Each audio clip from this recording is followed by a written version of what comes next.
Chapter 11. A bullet fired from a military-grade sniper rifle leaves the muzzle at velocities of up to 3,500 feet per second. Most rounds traveling at this speed, in this case a .308 caliber Winchester zipper from the prison's armory, can easily penetrate Kevlar body armor and do mortal damage to a target. But the distance between the guard tower, at the southeast corner of the property, and the tank, parked nearly 100 yards east of the outer fence, causes enough friction from air resistance to slow the bullet down considerably. By the time the zipper reaches the governor's shoulder armor, it's traveling at just under 2,000 FPS, and it merely punches a deep pucker in the Kevlar that feels to the governor as though he's just absorbed a roundhouse from Mike Tyson. The shock of the impact sends him careening backward off the edge of the tank. He lands hard in the weeds, the breath knocked from his lungs. The rest of the attack force bristles suddenly, each and every gunner looking up from their sights. The group paralysis lasts only a split second. Even Lily is frozen in her crouch behind the cab door, gaping at the fallen man, until the governor gasps and rolls over, filling his lungs, blinking back the shock. He takes deep, wheezing breaths, getting his bearings back. He levers himself up to his feet, taking cover behind the iron bulwark of the tank. "Shit!" he hisses through gritted teeth, looking around, trying to gauge the direction from which the bullet came. Lily gazes up at the southeast corner of the prison yard, the guard tower gleaming in the harsh rays of the rising sun. The wooden structure tapers near the top, crowned by a small shed surrounded by a catwalk. From this distance, it's nearly impossible to discern if anybody's up there. But Lily is fairly certain that she sees a dark figure lying belly down on the floor of the catwalk. Lily is about to say something about it when another flash, like the glint of a sunspot on a mirror, flares off the corner of the tower, the booming report following a nanosecond later. 30 feet away from Lily, just off her left flank, one of the Woodbury gunmen, a young man with a goatee and unruly blonde hair who goes by the nickname Arlo, convulses suddenly in a cloud of blood mist. The .308 caliber slug rips a pathway through his neck, spewing tissue through the exit wound and sending him backward with a lurch. His Kalashnikov rifle goes flying as he bangs into the young man standing behind him before collapsing into the weeds. The other gunman lets out a yelp, blood spattering his face, and he immediately goes down on the ground. Thunderstruck, panicking, he crawls on his belly toward the undercarriage of Lily's truck. The governor sees what Lily has already seen. "The tower!" He points at the southeast corner of the lot. "They're in the damn tower!" Another strobe of silver light against the sun flickers right before the third blast rings out. Another Woodbury man, this one 20 feet off the governor's right flank, jerks backward with the impact of a direct headshot. A piece of his skull is propelled through the air on a fountain of blood as he tumbles backward into the tall grass. By this point, the entire invasion force is scrambling for cover, frantic voices blurting out inarticulate cries, many of the militia members lunging toward their machine gun turrets and taking cover behind the quarter panels of vehicles and open doors of truck cabs. "There!" The governor points at the tower. "The one on the left!" Lily aims her Remington through the window opening of the cab door and draws a bead on the sun-drenched tower. Through her scope, Lily sees a figure lying prone on the floor of the catwalk, a long-barreled weapon aimed down at the lot. Lily sucks in a breath. It's a woman. Lily can tell by the ponytail flagging in the wind in the slender body. For some reason, this revelation fills Lily with rage, the likes of which she has never felt.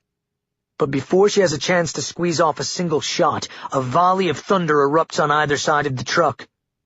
The air lights up as the entire brigade unleashes holy hell on that tower, the barking reports of high-powered rifles syncopated with the rattling, roaring 50-cal machine guns and assault rifles on full auto. Lily cringes at the noise and heat, her ears already ringing unmercifully as she tries to get a few controlled shots off herself. Another surge of cramp steals her breath, throws off her aim, and kindles her agony into a brush fire of rage.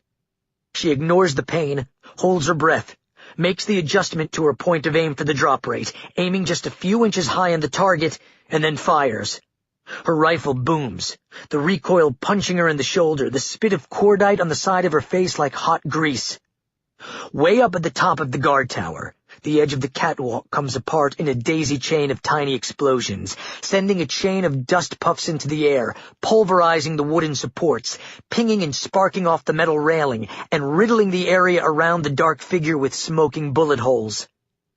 It's hard to tell the extent of the physical damage they're doing to the sniper, but by the looks of the erupting wood shards and shattering glass, it would be a miracle if anybody survived the barrage, which goes on for at least a minute and a half, during which time Lily goes through 9 more rounds, pausing once to eject a spent cartridge and reload.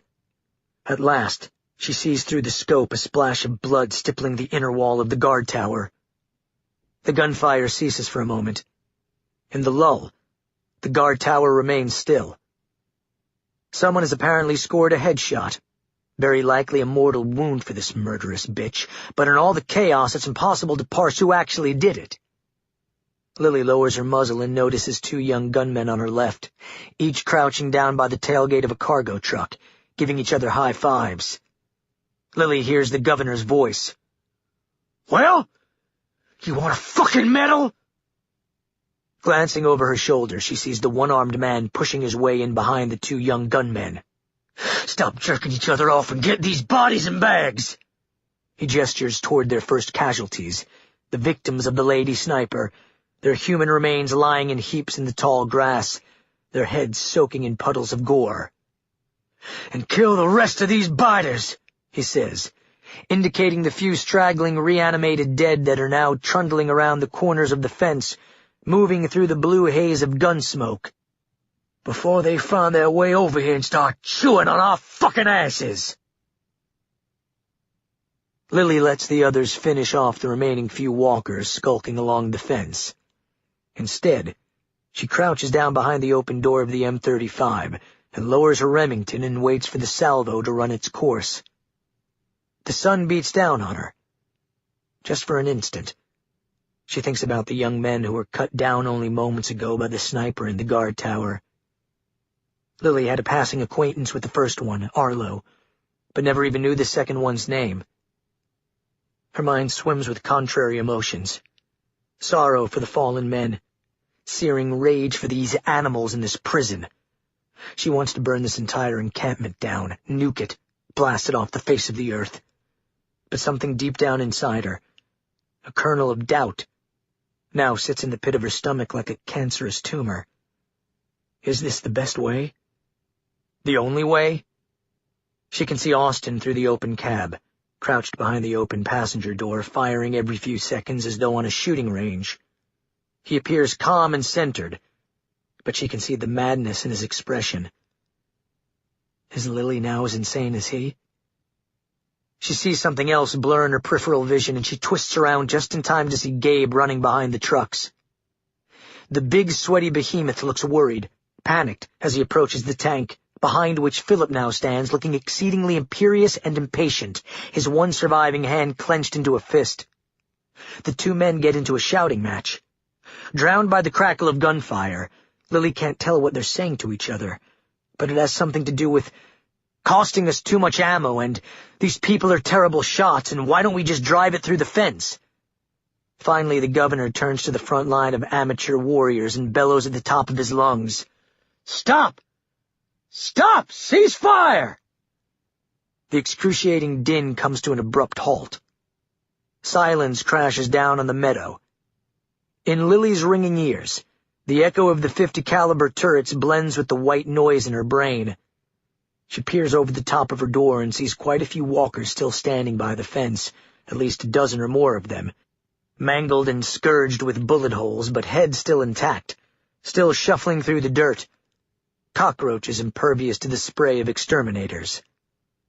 Lily hears the governor's voice to her left. "Jared, fire up the tank!" Lily swallows her nerves and manages to rise on sore legs. She picks up a rifle and creeps around the back of the M35. She finds Austin diligently reloading his Garand rifle, sliding the rounds into the breech with trembling, sweat-slick fingers. Tendrils of his hair have come loose from his ponytail and hang in his face, some of the curls matted to his sweat-damp forehead. "You okay?" she asks, coming up behind him and putting a hand on his shoulder. He jumps. "Yeah. Yeah, I'm fine, I'm good. Why do you ask? Just wanted to make sure. What about you? Fit as a fiddle, ready to rock. She gazes over at the plume of exhaust suddenly issuing out of the tank, the turbine engine growling. What the hell are they doing? Austin watches the tank begin to lurch toward the fence, and he stares. Momentarily wrapped by the strange contraption rumbling like a corsair toward the shuffling cluster of upright cadavers. Moments later, the Abrams M1 plunges into the disorderly regiment of walkers milling along the fence. A dozen or more of the undead are pulled under the iron treads, the sound of their flesh and bones being ground to pulp like the hacksaw groan of a gigantic trash compactor. Lily looks away. Nausea threatens to bring up her breakfast. The tank makes an abrupt 90-degree turn in the greasy swamp of human carnage, and then starts chugging along parallel to the fence, bowling over walker after walker with the gruesome efficiency of a harvester gobbling stalks of wheat. Skulls are smashed, and organs pop like blood-filled blisters, and the collective hemorrhaging of literally hundreds of putrid bodies begin to send up a virtual fog bank of reeking, foul, hideous stench. By this point, the governor's troops, most of them now hiding behind the cover of vehicles, their weapons at the ready, have become highly aware of movement inside the fences, along the shadows of passageways, in the gaps between distant cell blocks, and amid the dark alcoves of the edges of the yards. With the herd of biters being cleared now, the prison grounds are more exposed, more visible to the invaders. Figures dart here and there, running for cover or crawling on their bellies towards safety inside the nearest edifice. Lily sees an older man wearing a floppy hat frantically crawling across the exercise area for cover. But it isn't until the tank reaches the terminus point of the east fence and comes to a noisy stop that Lily realizes there are still dozens of walkers, maybe 30 or more, lurking beyond the outer corners of the property, stepping over the grisly remains of their fellow creatures. The tank sits idling at the end of the fence for a moment as the governor comes around behind one of the trucks, his eye bright and shiny with rage. He walks past Lily's cargo truck, pauses, and surveys the fence line, which is littered with rotting remains now. Gabe joins him, and Lily listens to their conversation. "I got an idea," Gabe says to Philip. "The sight of the tank ain't enough to scare them out. But what if we tried to fire that fucking cannon at them? That could get their attention, right?" The governor doesn't even look at the man, just continues staring at the fences, stroking his whiskered chin and thinking. The tank rumbles back to the front gates, swinging awkwardly back around into its original position. The governor watches it skeptically. It took Jared 5 months to learn how to drive that fucking thing. But he never got around to figuring out how to load and shoot it. The truth is, it's more or less just for show. Now the governor glances at Gabe, and a glint of something disturbing, Gabe can't identify exactly what it is, kindles in Philip's eye. The thing is, it's really just there to thin the herd to a manageable level for the Pied Piper. Gabe looks at him. The what? It begins with an engine revving behind the cargo trucks, and a blur of movement as one of the smaller vehicles, a gray rust-speckled Chevy S10, backs up toward the fence. Lily and Austin stay behind their truck's doors as the dynamic of the battlefield suddenly changes. They see 2 Woodbury men in body armor sitting on the pickup's rear gate, waving their hands and hollering inarticulate taunts at the reanimated corpses still milling about the fences. This gets the attention of most, if not all, of the monsters. The truck slowly pulls away, and the walkers begin lumbering instinctively after it. While all this is going on, the governor decides the area is clear enough, and it's time to fucking end this. So he gives the order to shoot them all. Fucking shoot them all. Now. Now! Shoot to fucking kill! Inside the barriers, the settlers dive for cover as the air around them ignites, some of the weaker ones covering their heads and staying on the ground. others crawling madly for safety, some of the older ones trying to help the younger ones. The tremendous barrage from the east, from every corner of the pasture, sends tiny explosive dust puffs across the cracked macadam, crisscrossing the lots, sparking off dumpsters and basketball backboards and gutters and downspouts and vent fans and air conditioning compressors. Howling voices reach Lily's ears as she picks out moving targets and holds her breath and fires pinpoint blasts. "Down!" yells one figure, wrestling a woman to the concrete. "Everybody down!" shouts another, tackling another woman trying to flee the assault. The grounds become a blur of chaotic movement. Few of the figures, if any, appear to be armed. This bothers Lily, to the point of making her pause and lift the scope from her eye. For a moment, she just watches as an older man, shirtless, portly, bearded, with long wild hair, makes a mad dash for a doorway. A sudden burst riddles his shoulder with bloody bullet holes, tearing chunks from his hairy arms and belly. The old codger careens to the ground in a scarlet spray, and Lily lets out a tense breath. She sees another fleeing figure. For a brief instant she recognizes the man. She adjusts her scope, and in the telescopic field she sees the square-jawed man named Rick Grimes, the son of a bitch who led the escape from Woodbury, the leader of these animals, the one who tangled with the governor and probably killed Martinez and God only knows what else, now grabbing a woman and shouting at her. "Gotta get inside! No place for cover out here, you hear me?" He drags the woman toward the closest building, 20 yards between him and the building, 150 between him and Lily. The litany of Bob's sniper school steadies her, calms her down. Breathe in, acquire the target, figure the distance, adjust your point of aim. And now she has the man named Rick centered in the scope. She slowly releases her breath. She begins to squeeze the trigger, but stops herself. Wait. Something flicks brightly deep in the folds of her brain. Something she can't identify. Something inchoate and almost electrical, like a synapse misfiring, causing a series of flashes in her mind's eye, the images too fast to register. She jerks at the sound of the governor's voice coming from behind the tank 20 feet away. "We've got them pinned down now.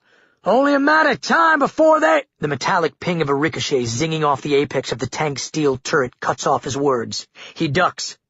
He looks across the prison grounds at the northeast guard tower on the opposite end of the property. The others whirl around, and all at once, everybody sees the glint of another gun barrel up there against the sun. A second sniper. The governor crouches behind the tank. He grabs the walkie off his belt, thumbs the switch, and issues a snarling, enraged order. "Take that fucker out!" A pair of .50 caliber machine guns on the rooftops of adjacent cargo trucks swing to the north, and Lily grits her teeth as the clattering roar of full auto gunfire sends a world of hurt up at the tower. The high windows erupt against the pale blue sky. Waves of broken glass convulse into the air, a chorus of atonal crashes, sparkling tendrils issuing in all directions. In her peripheral vision, from her position low on the ground, Lily senses more movement inside the prison barricades. Many of those pinned down now take advantage of the distraction and make mad dashes for the cell block entrances. The governor sees this as well. He turns and shouts at the gunman. "Hey!" He points at the prison yards. "They're making a break for the goddamn buildings!" He points at the tower. "We only need a few of you to be shooting up there to kill that prick. Come on, goddammit! Use your heads!" A number of shooters now turn and spray the yards indiscriminately. Across the grounds, those who are fleeing once again dive for cover in the hail of gunfire. Lily looks through her scope and sees several souls now scrambling for weapons. She sees a teenage girl with short black hair crawling toward a rifle, and she sees a big African-American man digging in a satchel, and she sees the dreadlock-wearing woman, Michonne, snatching a small black pistol off a man's belt that looks from this distance like a 9mm. Dreadlock lady spins and starts shooting. Her actions embolden another man to fire, and another, and another. "Find cover!" The governor's voice raises up an octave. "Everybody find cover now!" Within moments, more members of the Woodbury militia begin to fall.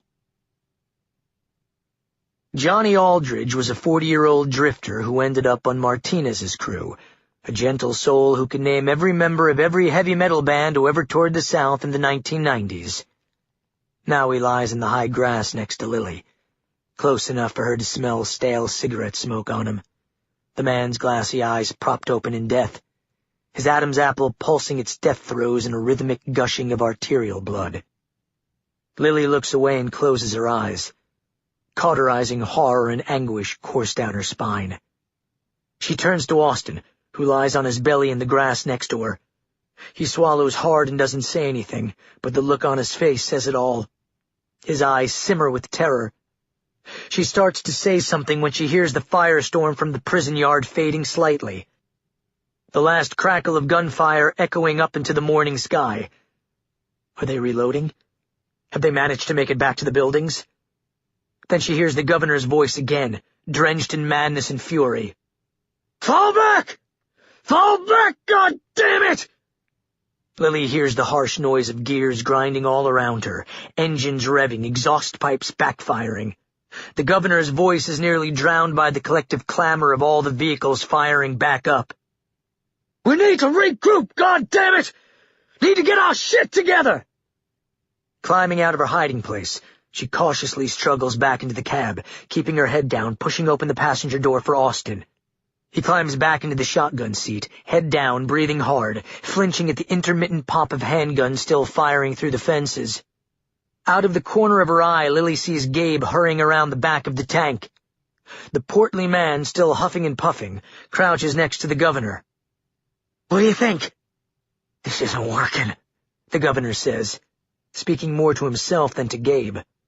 Clenching his one-gloved hand so tightly it creaks, he bites down on the words, hissing psychotically. "This fucking isn't working!" Gabe starts to reply when the governor rears back and punches Gabe in the jaw, hitting him so hard that the impact whiplashes his head back and busts his lip open. Stringers of bloody drool fling off Gabe's mouth, and Gabe flinches against the tank's hull with a start, blinking, pressing his hand down on his lip. He stares at the governor with fire in his eyes. "What the hell?" The governor fixes his blazing eyes on the stocky man. "Just get in the fucking truck." Lily watches all this from 25 feet away, from inside the M35's cab, and she only hears about 80% of it, but she's seen enough. Her stomach has gone cold, her throat filling with acid.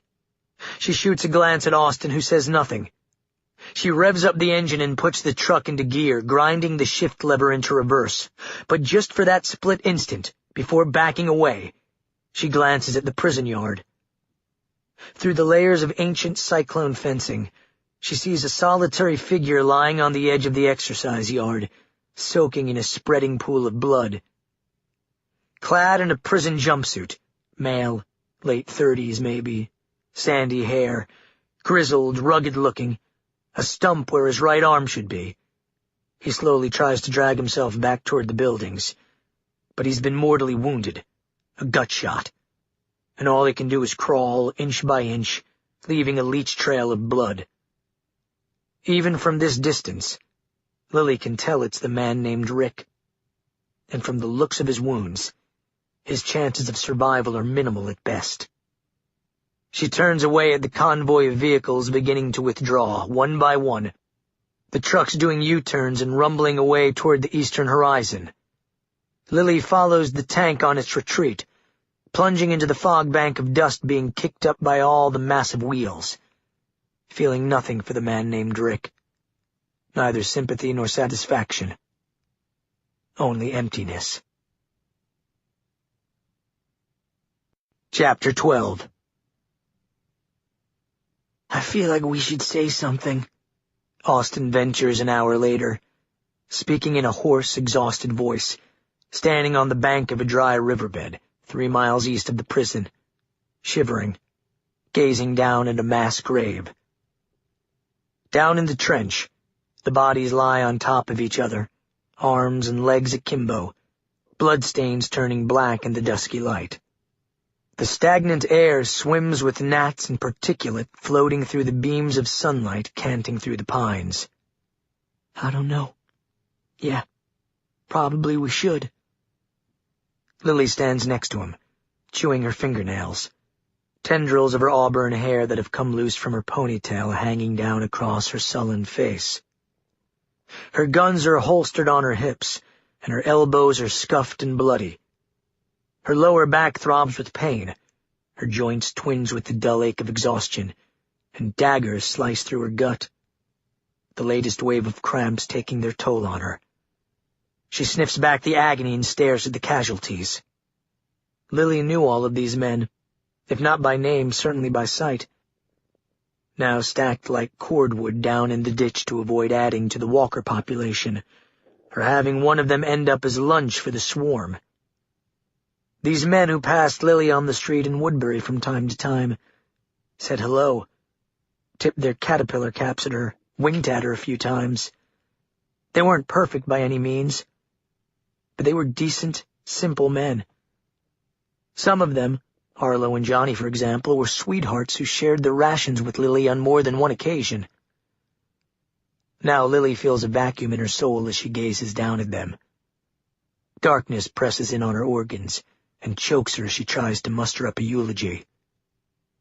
Johnny, Arlo, Ronnie, Alex, and Jake, Evan, and, She can't remember the last young man's name. She looks helplessly at Austin. His eyes shimmer with sadness. Andy. Lily nods. Andy, right. She bows her head and tries not to look at the bloodless forms piled in a grisly heap down in the leaves.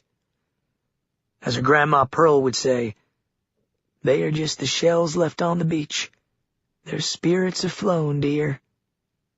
Lily finds herself wishing she believed in God. How could anybody believe in a loving deity in times like these?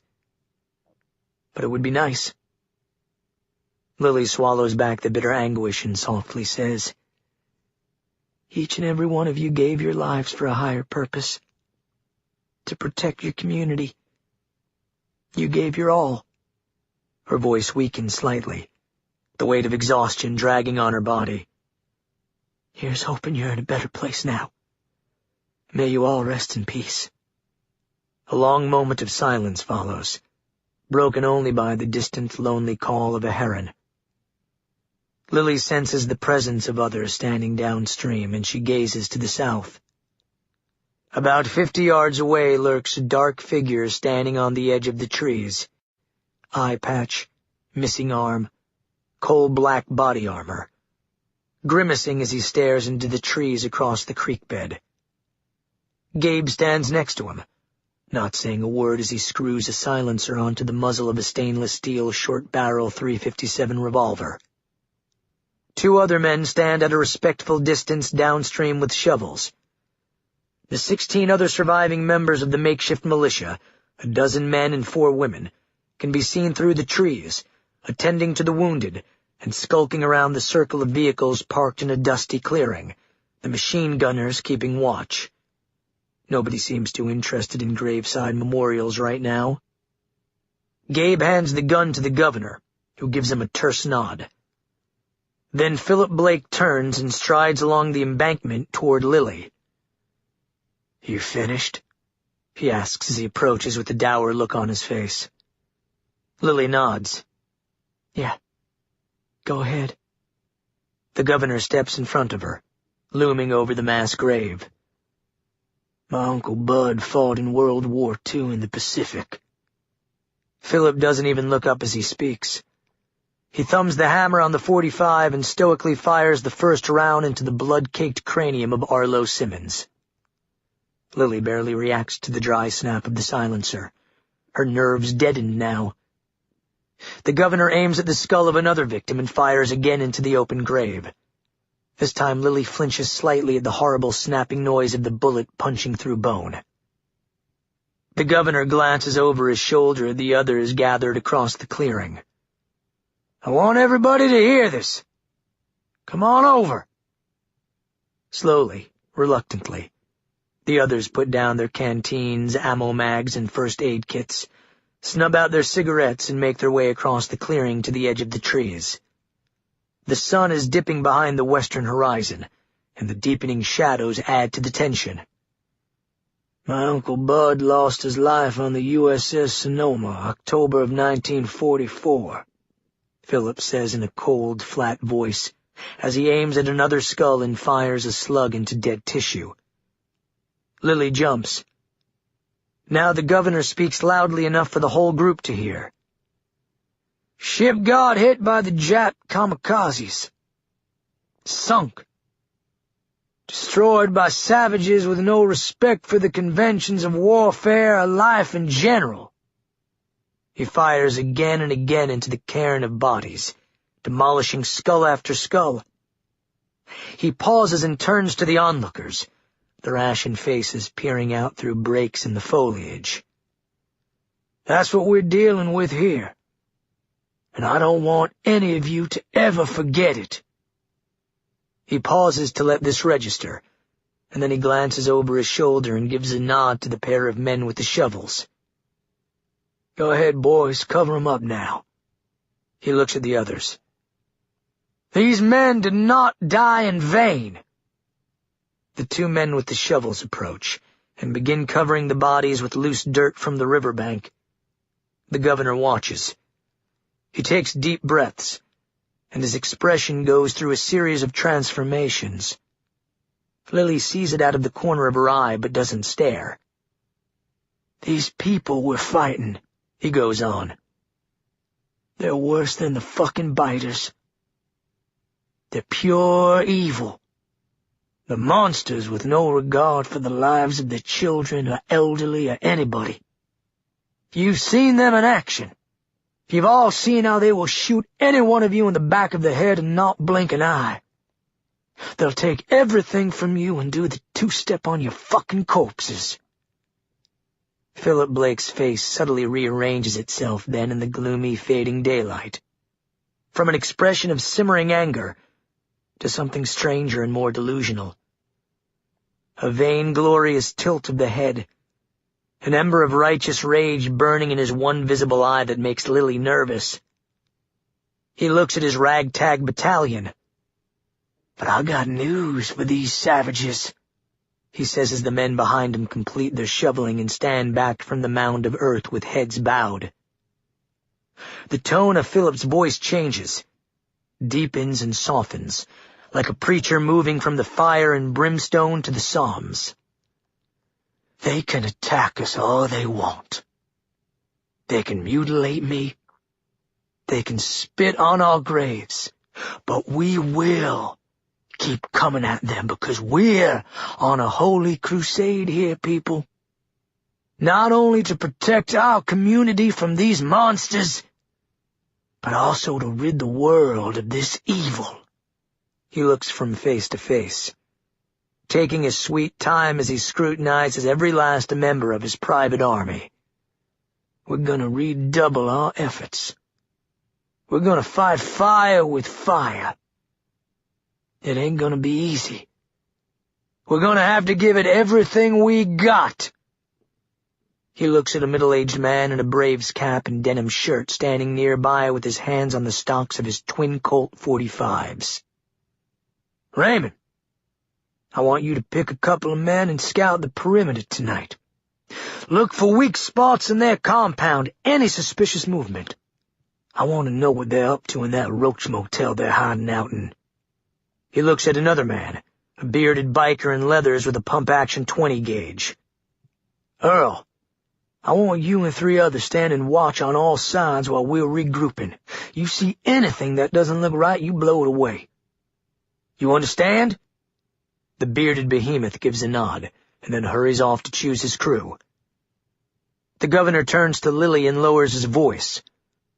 I'm gonna need you and Gorgeous George here to help do an inventory. Figure out what kind of ammo situation we're looking at. I want to hit back hard, but I want to make sure we got the wherewithal, all right? Lily nods. No problem. We're on it. The governor looks around, gazes up at the sky. Gonna be dark soon. Lily looks at him. What are you thinking? He looks at the grave. I'll let you know.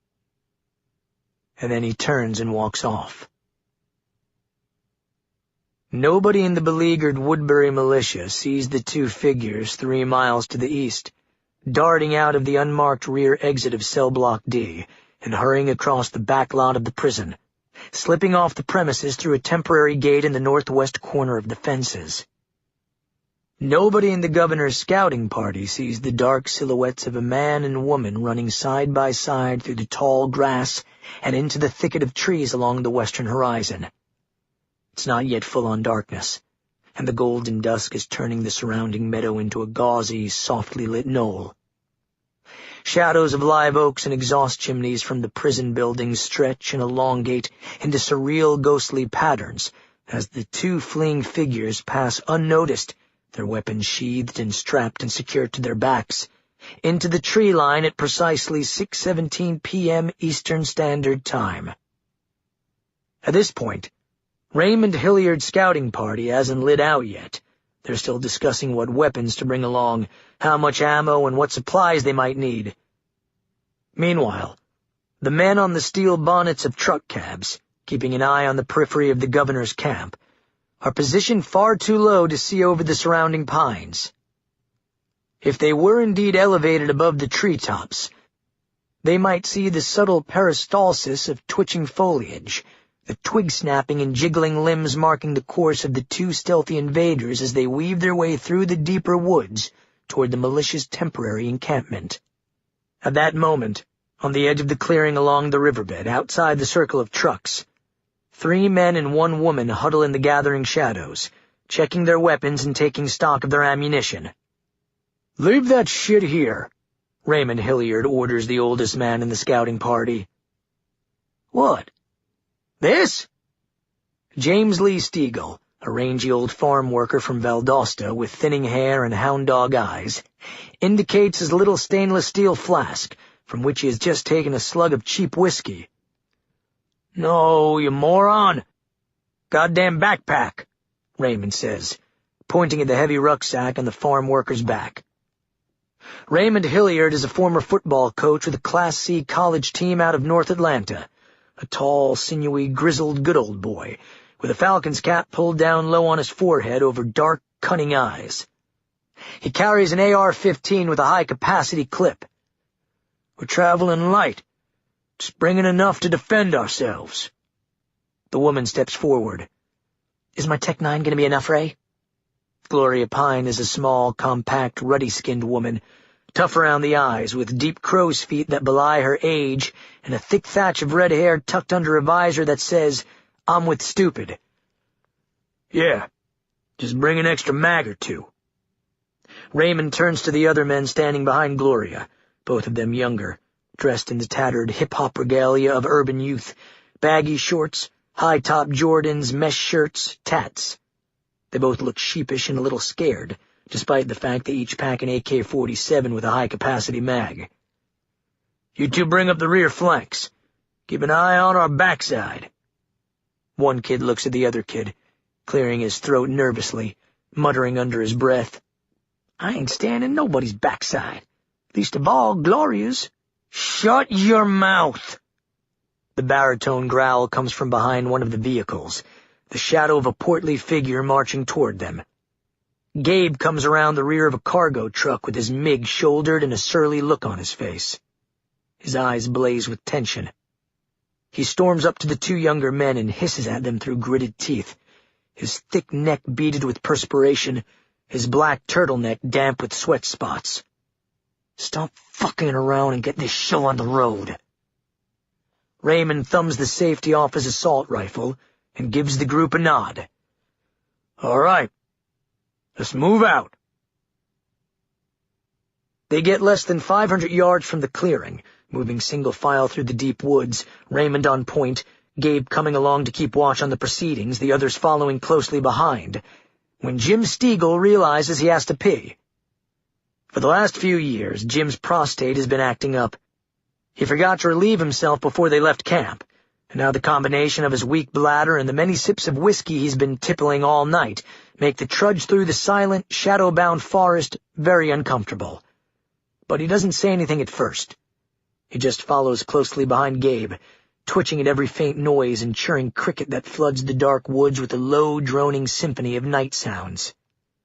Darkness is pressed in, and the air sparkles with fireflies and the occasional moth that ticks across their path. They can smell walker stink, but not in a profusion that worries them. The biters seem to be flocking toward the activity in the prison, which is keeping the adjacent woodlands blessedly clear of the dead. Jim grits his teeth at the urgent fullness of his bladder as they start down a winding path. They reach a clearing, a mossy ravine about the size of a tennis court. The moonlight now as bright as a reading lamp. Raymond pauses. Psst. He turns to the others, and with hand gestures orders everybody down. His whisper is barely loud enough to be heard above the crickets. Everybody just cool your heels for a second. Gabe comes over to him, and the two men crouch on the edge of the clearing. What's the problem? I heard something. What was it? Raymond gazes out across the clearing toward the opposite line of trees. I don't know, maybe nothing. He looks at Gabe. We're close to the prison, ain't we? Yeah, so? Maybe we ought to find higher ground and take a look at what's cooking down there. Gabe nods. Okay. Let's double back and take that other trail up to the ridge. I'm right behind you. The two men rise to their feet and are about to head back the way they came when Jim Stiegel comes up to them. Guys, you go ahead. I'll catch up with you. Gabe and Raymond look at each other. Gabe says, What the fuck is the problem? Nature calls, boys. Gotta take a whiz. Gabe lets out an exasperated sigh. Just be quick about it and get your ass back in line. Jim gives them a nod and heads to the other side of the clearing. Gabe and Raymond lead the others back up the trail and wait at the top of the ridge for the older man to finish his business. Jim goes over to a log, shoulders his rifle with its leather strap, and unzips. The urine stream arcs out over the hard-packed earth and makes a loud spattering noise as he empties his bladder. He exhales with relief. Then he hears a noise off to his left, a twig snapping perhaps, or maybe he's just imagining it. The woods tick and breathe. His piss puddle spreads across the cracked earth. Movement in his peripheral vision gets his attention as he continues peeing.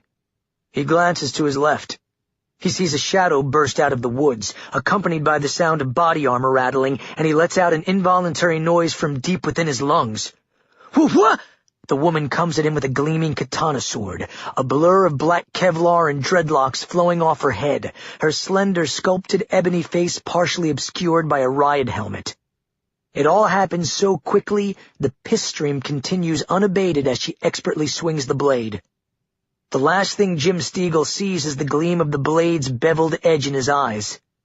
The sword slices through his face between the earlobe and jawline with the sick crunching sound of a celery stalk snapping. The top of his skull jettisons and tumbles to the ground. Blood fountains out of the concavity left behind, while his eyes continue sending imagery to his brain. For a split second, as the severed head hurls through the air, the optical nerves register the wobbling body left behind, still peeing, the involuntary urine stream continuing to fountain in a high arc. Then, what's left of Jim Stiegel collapses to the hard mud in a heap of blood and piss, and the rest of the events in that clearing go unheard and unseen by the dead man.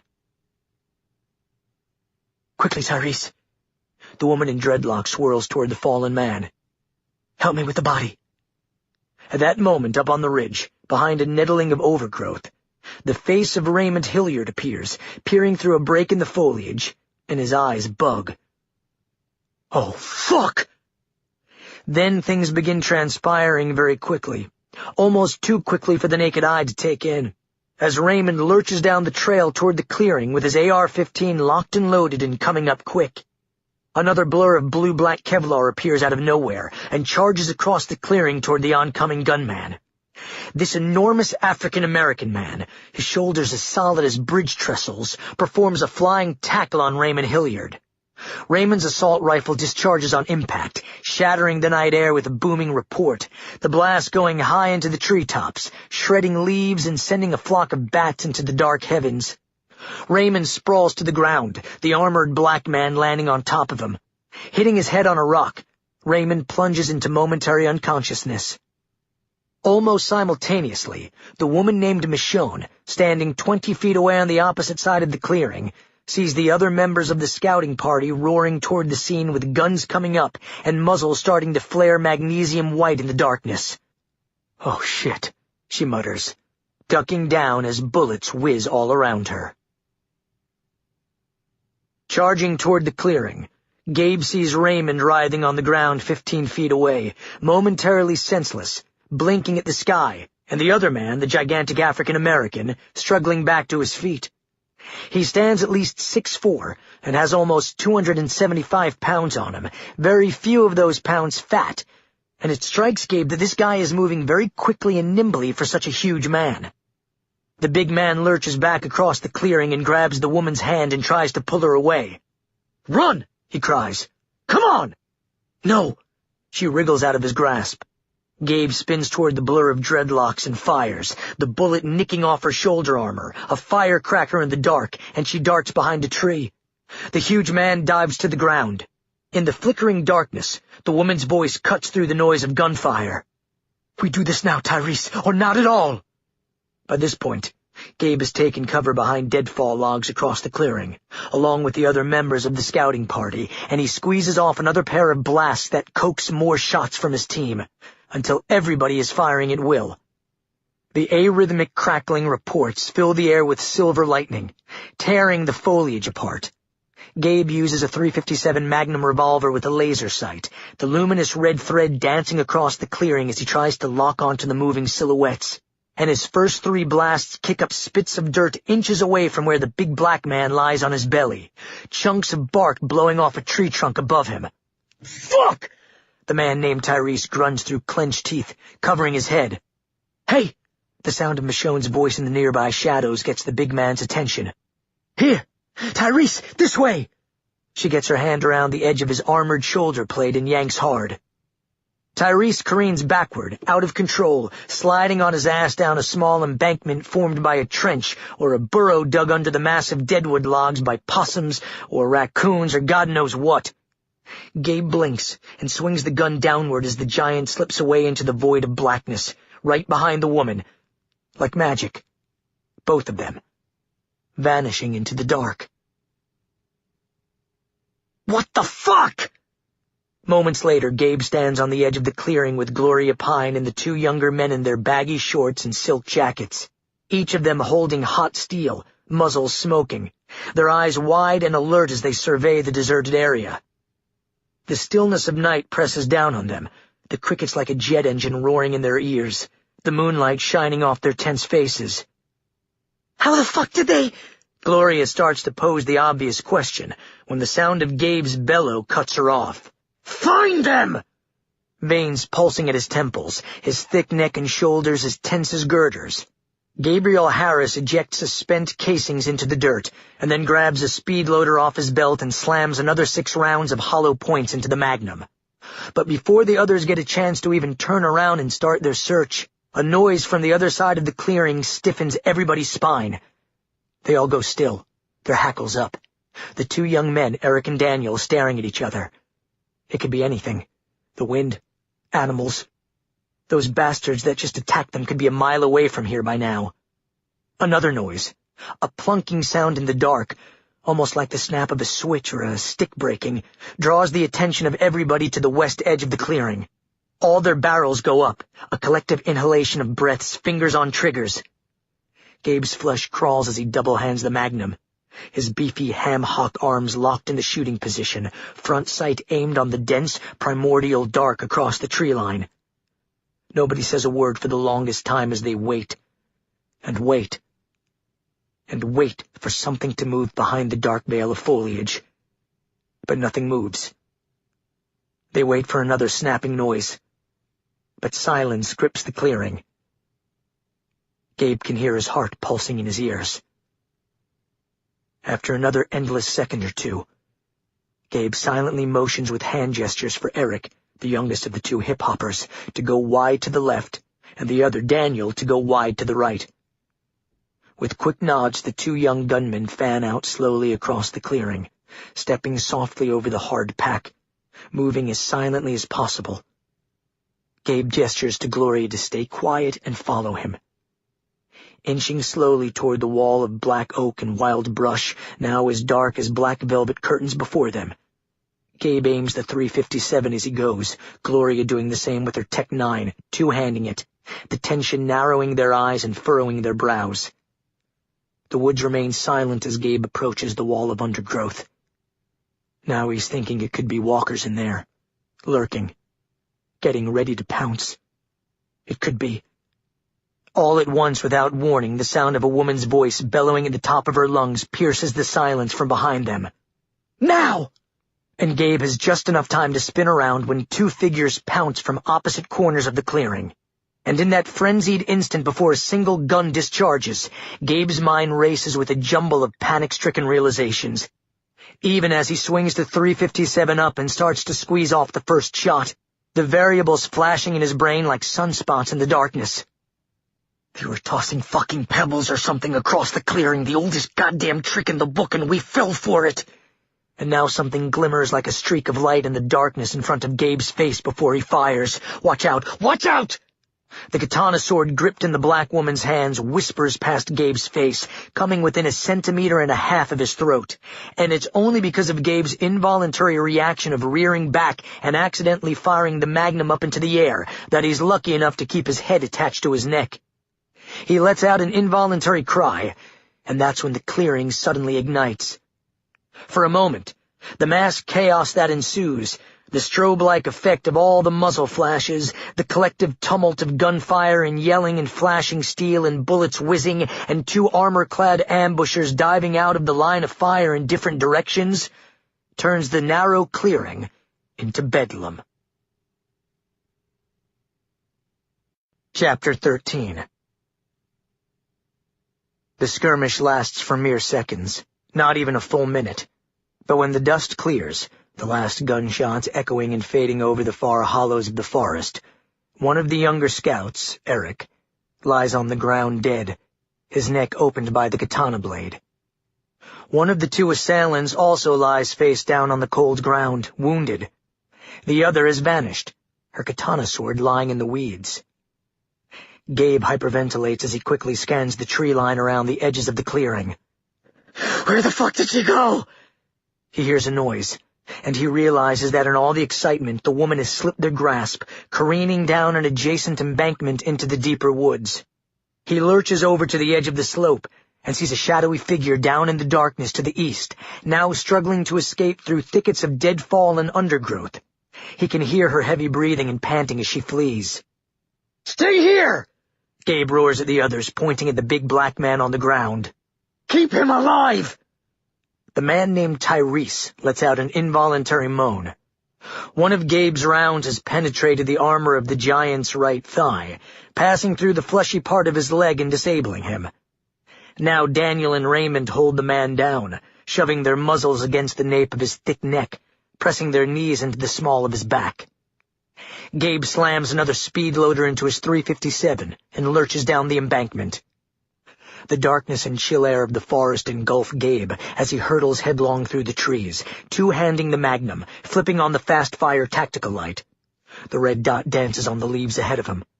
The woman has a head start, but the woods are so thick to the east, Gabe gains on her quickly, his girth bulldozing through the foliage. He can see her shadow maybe 50 yards ahead of him now, darting toward another clearing. She reaches the clearing and bursts out of the trees in one great paroxysm of churning arms and pumping legs, her stride gazelle-like as she races for the far barrens. Gabe reaches the clearing and realizes he'll never catch up to her, not in a full-on foot race across open land. So he cobbles to a stop on the soft ground and drops to one knee. He aims the laser sight at the fleeing bitch, now a blur of black Kevlar receding into the distance. The slender thread of crimson light arcs out across the darkness and teases around her heels. Gabe fires off 6 successive blasts, each booming report echoing up into the starry heavens, the recoil making his arms shudder. Through the scope, he can see the near misses. One goes high, a few puff off the dirt at her feet, and the rest go wide. She keeps running until he can't see her anymore. Fuck! Fuck! Fuck! Fuck! Fuck! Gabe spits angrily into the dirt and lets out an inarticulate growl of rage. The woman is long gone now, a swirl of night wind tossing leaves across the deserted meadow in her wake. A noise to Gabe's immediate left draws his attention to a new shadow moving out of the trees. The stray walker lumbers into the moonlight, drawn to the commotion. A male in ragged bib overalls and a long wrinkled face the color of earthworms, the dead arms reaching for Gabe, the rotting dentures snapping like castanets. Gabe calmly reaches down to his boot and draws an 11-inch Randall knife. Bite this motherfucker! Gabe drives the knife blade up through the biter's jaw and into the sinus cavity. The creature sags immediately, the luminous fight in the thing's yellow eyes going out like pilot lights. Gabe lets go of the hilt, and the thing collapses in a heap, the Randall knife still sticking out of the creature's double chins. For a moment, Gabe just stares at the rotten remains lying in the tall grass at his feet. The sight of it gives him an idea. He gazes back out at the far reaches of the meadow, surveying the dark trees and